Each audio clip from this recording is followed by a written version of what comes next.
Navkrishna Chaudhary stadium परिसर मध्य जिला प्रशासन पक्षर 79तम स्वाधीनता दिवस पालित। जगतसिंहपुर जिला प्रशासन पक्षर 79तम स्वाधीनता दिवस महासमारोह अनुष्ठित हो जाइछि।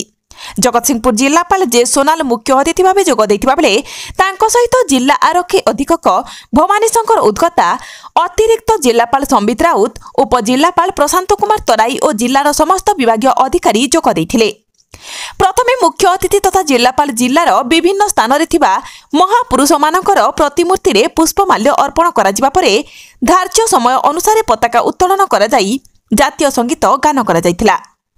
परे परे जिला पुलिस, एनसीसी, स्काउट विभिन्न संगठन तरफरु प्यारेड अनुष्ठित होगा सहित जिलार विभिन्न विद्यालयर पिलामानक द्वारा विभिन्न सांस्कृतिक कार्यक्रम अनुष्ठित होइथिला। एथिरे कृतित्व अर्जन करिथिबा कलाकार और विभिन्न सरकारी संस्था मानकरे विभिन्न कार्य रे दक्षता हासिल करिथिबा व्यक्तित्व मानकु अतिथि मानक द्वारा पुरस्कृत करा जाइथिला। शेषरे समस्त अतिथि माने देश रे स्वाधीनता विषय रे बलिदान देइथिबा महापुरुष मानक विषय रे निजर अभिभाषण माध्यम रे कहिबा सहित किभଳି आमे सेही महापुरुषक बलिदान को केबे भी न भूलिबा से संबंध रे निजर वक्तव्य रखिथिले। जगतसिंहपुर ज्योतिरंजन परिड़ा को report. Manisha Priyadarshini SK academy scout जुग्म द्वितीय मुख्य सचिव नादिया जिया शुभेन्दु परिड़ा नेतृत्व में अभिवादन।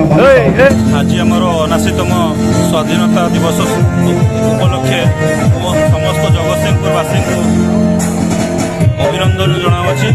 ए वर्ष आमर बहुत भल से जाऊ आम स्वाधीनता दिवस मूल्य को मन रखु।